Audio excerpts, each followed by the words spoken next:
Bonjour, ravi de vous retrouver une autre fois dans une nouvelle vidéo dans laquelle on va voir un texte argumentatif ou bien comment on peut rédiger un texte argumentatif dans la production écrite.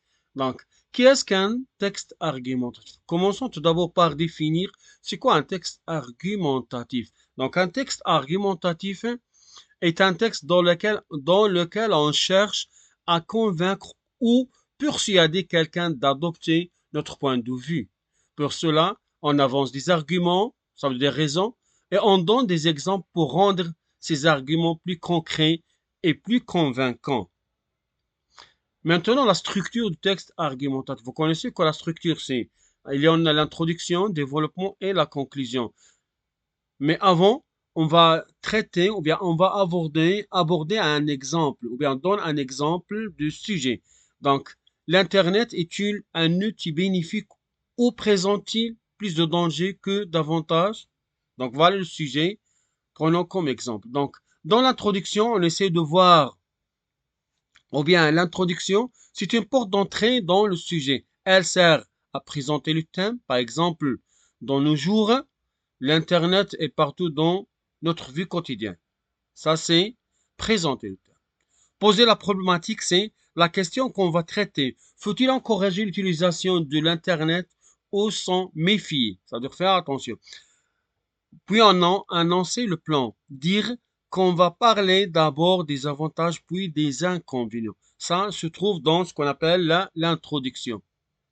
Ou bien, donc c'est la porte d'entrée au sujet. Donc, le développement. Donc, le développement, c'est le cœur du texte, là où on argumente, on donne des arguments, des exemples, etc. Donc, premièrement, c'est des arguments, les raisons qui soutiennent notre point de vue ou bien des raisons pour soutenir ton point de vue. Puis, des exemples pour illustrer ces arguments et les rendre plus crédibles. Puis après, on utilise des mots de liaison pour enchaîner les idées. Ah, vous connaissez les petits mots, bien les mots de liaison sont d'abord, ensuite, de plus, cependant, pourtant, etc. Donc, ces mots de liaison pour rendre notre texte cohérent. C'est clair? Clair et cohérent. La conclusion, donc ça, c'est la fin du texte où on résume rapidement ce qu'on a dit. Puis, dans son point de vue personnel, si c'est demandé. Ouvre le sujet sur une réflexion plus large ou une question. C'est ça, donc les trois parties essentielles. Maintenant, on va voir un exemple appliqué. Donc, dans l'introduction, voilà, dans nos jours, l'Internet est devenu un outil indispensable dans presque tous les domaines de la vie. Travail, études, loisirs et communication. Mais son usage quotidien suscite aussi de nombreuses inquiétudes. Faut-il encourager son utilisation ou au contraire s'en méfier? Pour répondre à cette question, nous examinerons d'abord les avantages de l'Internet, puis nous verrons les risques qu'il peut présenter.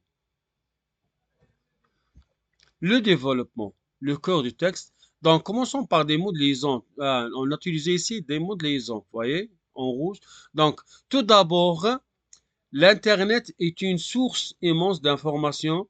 Il permet aux élèves et étudiants de faire des recherches rapidement et d'approfondir leurs connaissances dans tous les domaines. Par exemple, grâce aux encyclopédies en ligne ou cours vidéo, il est possible d'apprendre de nouvelles langues ou de réviser ses leçons sans quitter sa maison.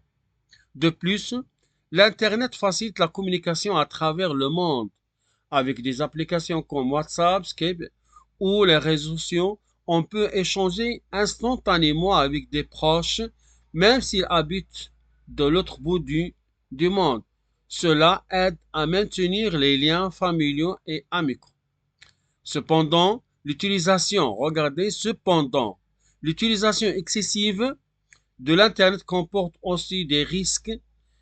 Donc, les jeunes, notamment, peuvent devenir dépendants et passer trop de temps devant les écrans, ce qui peut nuire à leur santé et à leurs résultats scolaires.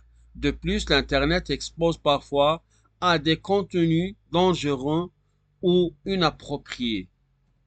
La conclusion maintenant. En conclusion, l'Internet est un outil très utile et riche en possibilités, tant qu'il est utilisé de manière responsable et modérée. Plutôt que de le rejeter, il serait préférable d'apprendre aux jeunes à l'utiliser avec prudence et esprit critique. Ainsi, ils pourront profiter de ses avantages tout en évitant ses dangers